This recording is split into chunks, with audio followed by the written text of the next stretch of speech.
فرمائے ہیں ان ارشادات کو یاد کروں گا تو نتیجہ پیدا ہونا شروع ہو جائے گا۔ اب یہ تب ہو سکتا ہے جب ہم دین کو سیکھیں، اس کو عمل میں لے کر آنے کے لیے پہلی چیز اس کو سیکھنا ہے۔ ماشاءاللہ ہمارا بھی جو گزشتہ بدھ کو پروگرام تھا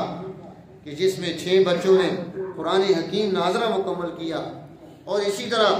2 بچوں نے قرآن حکیم حفظ مکمل کیا، اور ہماری اس دعوت پر بہت سارے احباب، اہل علم، علماء، صوفیاء، قراء، عامۃ المسلمین تمام لوگ اس میں شریک ہوئے، اور انہوں نے یہاں بیٹھ کر اس گفتگو کو سنا اور اس محبت بھری محفل میں شامل ہوئے کہ جہاں اللہ کے نبی صلی اللہ علیہ وسلم کی سیرت کی بات بھی ہو رہی ہے، قرآن حکیم کی تعظیم کی بات بھی ہو رہی ہے۔ تو یہ ادارہ تعلیمات شریعہ الحمدللہ ہم اس میں بیٹھ کر پوری دین کی تعلیم، اس کا پورا تعارف، دین کے پورے اخلاق، یہ ساری چیزیں ہم منتقل کر رہے ہیں۔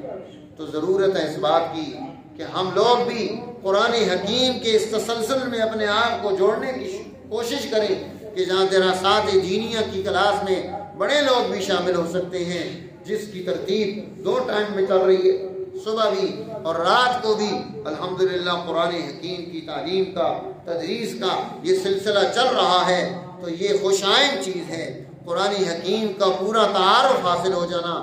دین کی اجتماعیت کا مل جانا، دین کی وحدت کا مل جانا، اور پھر جو بچے یہاں آ رہے ہیں انہیں سیرت طیبہ مستقل پڑھائی جا رہی ہے، اور اسی طرح فقہ اسلامی کے بہت سارے اصول اور اس کی تعلیمات ساتھ ساتھ چلائی جا رہی ہیں، تاکہ یہ بچہ صرف حافظ قرآن بھی ہو تو اس کو قرآن کریم کے ساتھ ساتھ علم حدیث کا بہت سارا حصہ بھی پتہ ہو،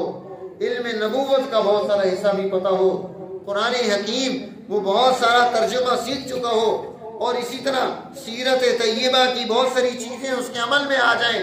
تو اس کا نتیجہ کیا پیدا ہوگا کہ یہ بچہ کہ عام طور پر بچے کو صرف قرآن حکیم حفظ کرایا جاتا ہے، باقی چیزیں تعلیم و تربیت کی نکال دی جاتی ہیں،